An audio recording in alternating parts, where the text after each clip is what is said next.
बोले सो निहाल।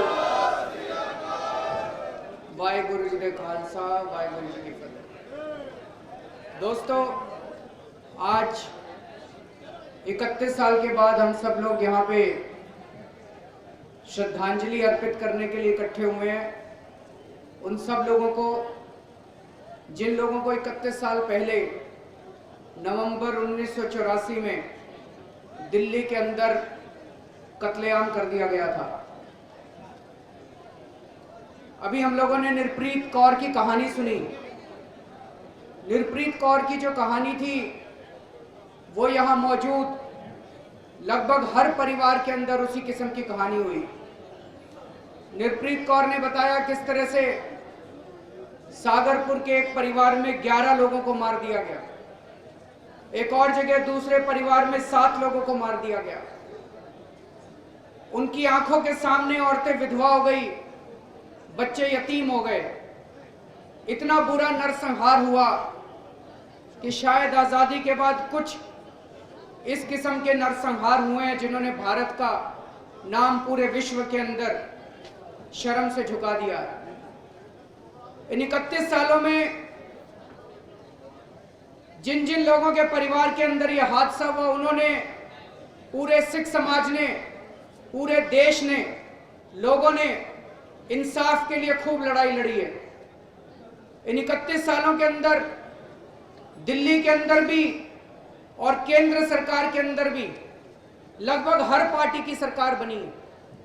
दिल्ली के अंदर बीजेपी की सरकार भी आई, दिल्ली के अंदर कांग्रेस की सरकार भी आई, केंद्र के अंदर एनडीए की सरकार भी बनी, केंद्र के अंदर कांग्रेस की सरकार भी बनी।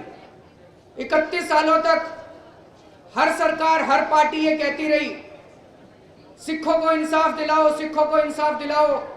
अरे इंसाफ कौन दिलाएगा? जो सरकार है वही तो इंसाफ दिलाएगी। इन्हीं पार्टियों की सरकार थी, फिर इंसाफ क्यों नहीं दिलाया?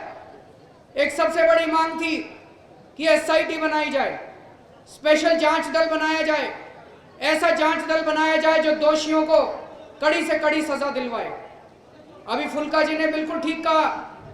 फुल्का जी ने बताया, अगर 1984 के कत्लेआम करने वाले लोगों को कड़ी से कड़ी सजा मिल गई होती तो दोस्तों इस देश के अंदर गुजरात कभी ना होता, इस देश के अंदर दादरी कभी ना होता, इस देश के अंदर किसी की हिम्मत नहीं होती धर्म के नाम पे लोगों के बीच में नफरत घोलने की।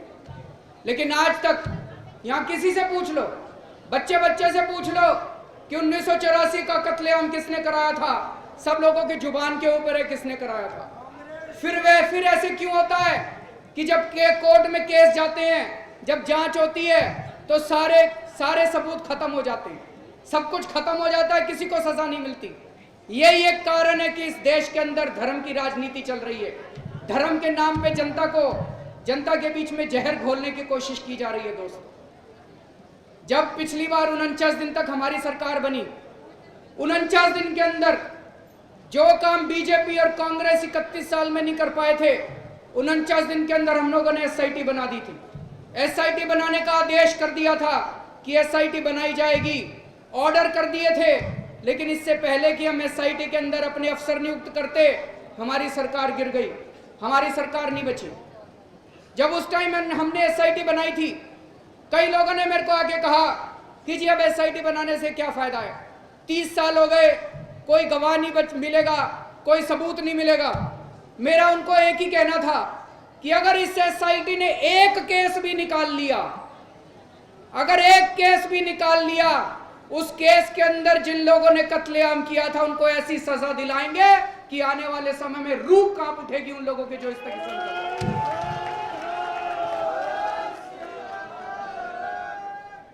दोस्तों, हम लोगों ने एसआईटी बनाई और जैसी हमारी सरकार गिरी उस एसआईटी को खत्म कर दिया इन लोगों ने। और अब जब 14 फरवरी को मेरी दोबारा सरकार बनी, उसके एक दिन पहले 13 फरवरी को केंद्र में बैठी बीजेपी सरकार ने अपनी एसआईटी बना दी। क्यों बना दी? उनको यह डर था कि केजरीवाल आएगा और ईमानदार पुलिस अफसरों की एसआईटी बनाएगा और दोषी लोगों को जेल होगी। मैं एसआईटी ना बना पाऊं, इसके लिए उन्होंने मेरी सरकार बनने के एक दिन पहले एसआईटी बना दी। और आप सब लोग जानते हो, अब सर एसआईटी, केंद्र की एसआईटी बने हुए 8 महीने हो गए, अभी तक उस एसआईटी ने एक भी केस नहीं किया। लेकिन अभी फुल्का जी ने एक बड़ी इंटरेस्टिंग बात कही, इसको हमें एग्जामिन कराना पड़ेगा सरकार में। अभी फुल्का जी ने बताया कि केंद्र सरकार की एसआईटी बनाने की पावर ही नहीं है। उन्होंने कहा कि एसआईटी बनाने की पावर दिल्ली सरकार की है केवल।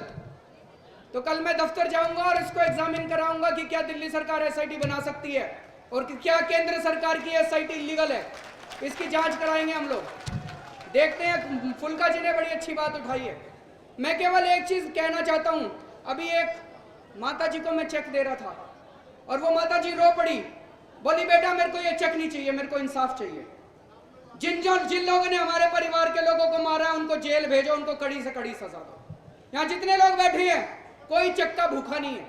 अभी जर्नैल सिंह ने कहा दुनिया की सारी दौलत इकट्ठी कर लो और दुनिया की सारी दौलत इकट्ठी करके इन लोगों के बीच में बांट दो, फिर भी इनको इंसाफ नहीं मिल सकता। इंसाफ मिलेगा तो उनको सजा मिलने से मिलेगा। मैं आपके साथ हूं, मरते दम तक आपके इंसाफ के लिए लड़ता रहूंगा। केवल एक ही आपसे लोगों से निवेदन है, आप भी अपनी इस इंसाफ की लड़ाई को मत छोड़िएगा। आज इस देश को एक ही आदमी बचा सकता है जी, वो है आम आदमी। आप लोग बचा सकते हो। आज देश के अंदर माहौल बिगाड़ रखा है इन लोगों ने, चारों तरफ नफरत का माहौल फैला रहे हैं।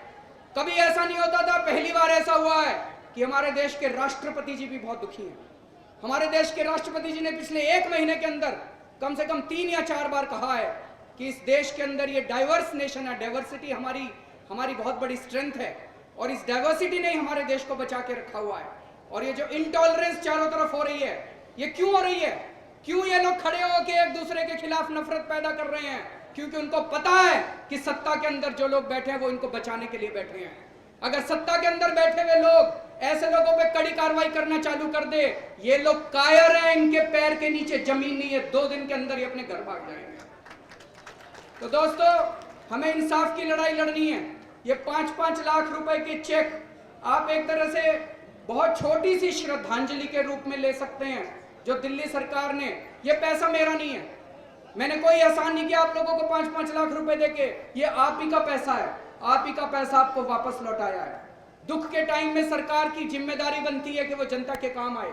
मैंने केवल एक छोटा सा धर्म निभाया है और अब हमें इंसाफ की लड़ाई लड़नी है। मैं आपके साथ खड़ा हूं, मरते दम तक हम इंसाफ की लड़ाई लड़ेंगे। एक केस के अंदर भी हम लोगों ने इनको सजा दिलवा दी, मैं आपको यकीन दिलाता हूं आने वाले समय में कोई हिम्मत नहीं करेगा इस देश के अंदर नफरत फैलाने की।